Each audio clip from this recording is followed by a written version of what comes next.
Hello friends, कैसे हैं आप। आज हम बात करेंगे भारत के सबसे बड़े बनने वाले इंटरनेशनल एयरपोर्ट के बारे में।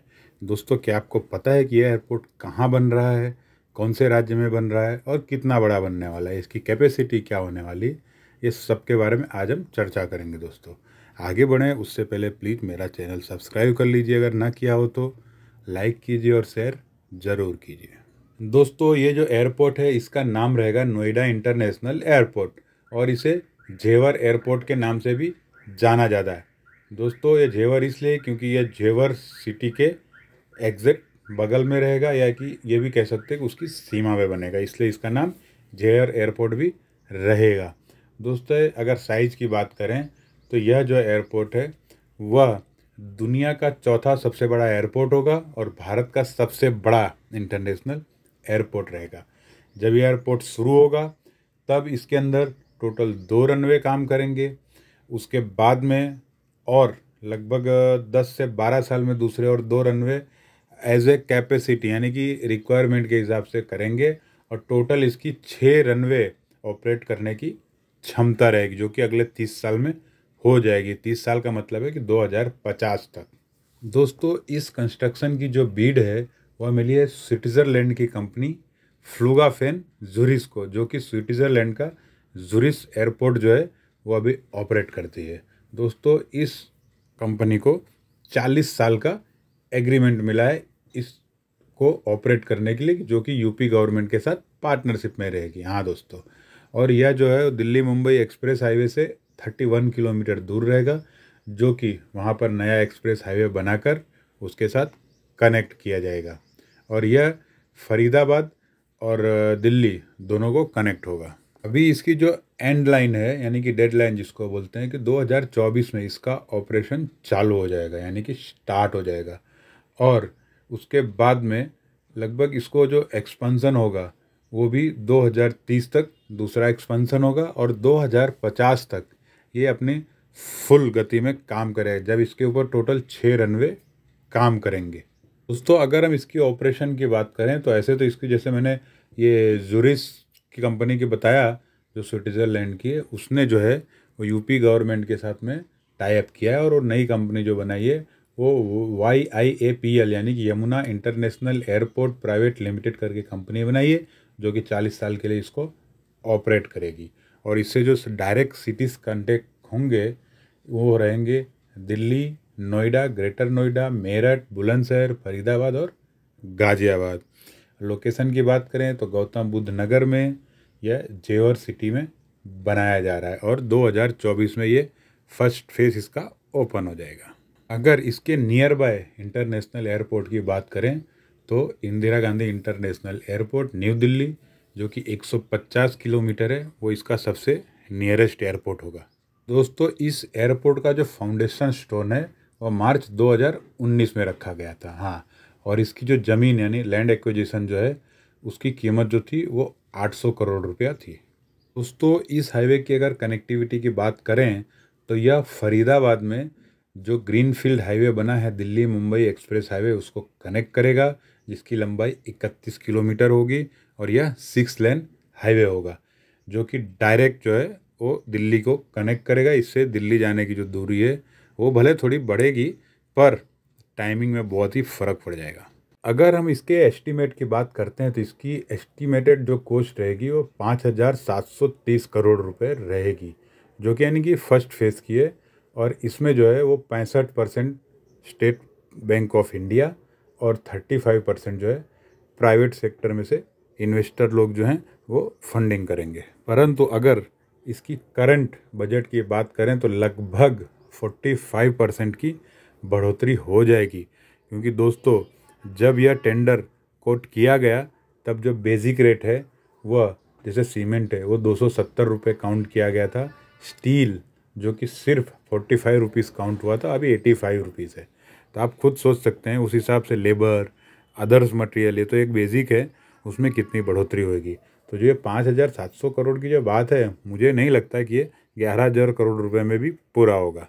दोस्तों, जेवर इंटरनेशनल एयरपोर्ट जो है वह लगभग 5,000 और प्लस 6,000 यानी कि 11,000 एकड़ में बना होगा और इसकी जो टोटल अंदाजित कीमत है, टोटल यानी कि तीनों फेज़ की, वो 29,560 करोड़ बताई जा रही है। पर यह काफ़ी ज़्यादा होने की संभावना है। दोस्तों, ये जेवर इंटरनेशनल एयरपोर्ट जो है यानी कि नोएडा इंटरनेशनल एयरपोर्ट, इसमें टेंडर बिड जो है वो L&T, Tata group, SP group यानी कि, और ये सापोरजी पालन जी SP ग्रुप यानी कि, इनने किया था। परंतु इसका जो टेंडर एलोकेट हुआ है वह टाटा ग्रुप को हुआ है। दोस्तों, अगर हम टर्मिनल बिल्डिंग की डिज़ाइन की बात करें, जो कि आर्किटेक्चरल डिज़ाइन है, वह जो सभी विदेशी कंपनियां हैं जिसमें नॉर्डिक, ग्रिम्सो, हैप्टिक और STUP डिज़ाइन जो है टर्मिनल बिल्डिंग की डिज़ाइन करेंगी। और मेन लेआउट और डिज़ाइन की बात करें तो MNAL करके जो आर्किटेक्ट हैं वो कर रहे हैं। दोस्तों, अगर हम आगे बात करते हैं कि इसके कंसल्टेंट कौन है, जो कि PMC वगैरह जो कंसल्टेंट होते हैं, उसमें है नेको, जो कि नेदरलैंड की कंपनी है। पूरा नाम है नेदरलैंड एयरपोर्ट कंसल्टेंट। दूसरा है अर्बन सिस्टम डिज़ाइन। तीसरा है एक्टिल। चौथा है SLA। पांचवा है कोवी यानी COWI और Allen Thompson studio Fractal, Aeon consultant और T2 कंसल्टिंग। इतनी सारी जो कंपनियां हैं, यह सब मिलकर यह एयरपोर्ट बनाएंगी और कॉन्ट्रैक्टर है सिर्फ टाटा प्रोजेक्ट ग्रुप। इसकी फाइनल एरिया की बात करें तो 1334 हेक्टर बताया जा रहा है फर्स्ट फेज़ के लिए, जो कि यानी इंक्रीज़ किया गया है। और बजट भी इंक्रीज़ किया गया है, जो कि 29,650 करोड़ बताया जा रहा है। और दोस्तों, जैसे कि इसका जो ओनर है यानी कि एयरपोर्ट का जो ओनर रहेगा वो रहेगा Noida international airport limited, operator Yamuna international airport private limited, जो कि 100% सब्सिडरी कंपनी है, जो कि ज़ुरिक इंटरनेशनल एयरपोर्ट ऑपरेट करती स्विट्ज़रलैंड की कंपनी है, वो रहेगी। दोस्तों, नोएडा इंटरनेशनल एयरपोर्ट यानी कि JFR एयरपोर्ट जो है, वह अगर साइज़ की बात करें तो वह एशिया का सबसे बड़ा एयरपोर्ट हो जाएगा, भारत का ही नहीं। और जो है वो यूपी में रहेगा, तो यूपी का जो है वो 70वां एयरपोर्ट बनकर तैयार हो रहा है। और यूपी में पिछले 7 साल में कुल 10 एयरपोर्ट एक्स्ट्रा बने हैं। दोस्तों, अगर इसमें पैसेंजर कैपेसिटी की बात करें तो इसका जब फर्स्ट फेज शुरू होगा तो इसमें पर एनम यानी कि वार्षिक 1,20,00,000 पैसेंजर की कैपेसिटी होगी, मतलब कि 12 मिलियन। और जब ये पूरा बन के तैयार हो जाएगा तो 7 करोड़ पैसेंजर की इसमें कैपेसिटी हो जाएगी। 7 करोड़ पैसेंजर का मतलब होता है 70 मिलियन पैसेंजर्स पर ईयर इसमें ट्रैवल कर सकेंगे। नोएडा इंटरनेशनल एयरपोर्ट जब अपना ऑपरेशन शुरू कर देगा, उसके बाद दिल्ली इंटरनेशनल एयरपोर्ट की जो ट्रैफिक है वो काफ़ी कम हो जाएगा, यानी कि वहाँ पर भी थोड़ी राहत मिलेगी। एयरपोर्ट के जो रनवे हैं काफ़ी बिजी रहते हैं, जिसके कारण फ्लाइट आसमान में घूमती रहती है, लेट होती हैं, वो सब प्रॉब्लम सॉल्व हो जाएगा। और यूपी को तो बहुत ही फ़ायदा होगा, इकोनॉमिकल भी और सब तरह से। दोस्तों, अब हम इसमें बात करेंगे टर्मिनल के बारे में।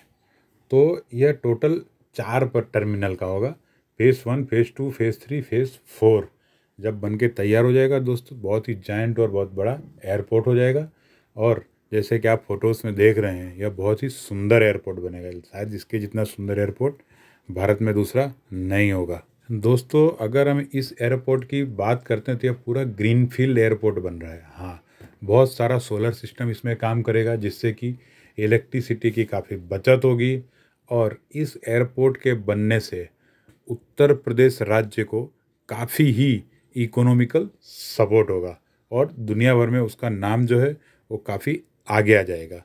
दोस्तों, नोएडा इंटरनेशनल एयरपोर्ट बनने के बाद में खाली उत्तर प्रदेश ही नहीं, अगल बगल के जितने भी राज्य हैं उनको भी काफ़ी सपोर्ट मिलेगा, उनको भी काफ़ी सेवाएं प्रदान की जाएंगी। और वहाँ के जो यात्री दूर दूर तक जाते हैं वो सब पूरा हो जाएगा। जैसे कि हरियाणा हुआ, चंडीगढ़ हुआ, ये सब लोगों को काफ़ी कनेक्टिविटी मिलेगी। दोस्तों, तो ये वीडियो आज यहीं पे ख़त्म करते हैं। आगे की इस एयरपोर्ट की और प्रोजेक्ट की जानकारी के लिए मैं दूसरा वीडियो ज़रूर बनाऊंगा। तब तक के लिए दोस्तों थैंक यू, और मेरा चैनल सब्सक्राइब ज़रूर कीजिए, लाइक कीजिए और शेयर कीजिए। Goodbye friends.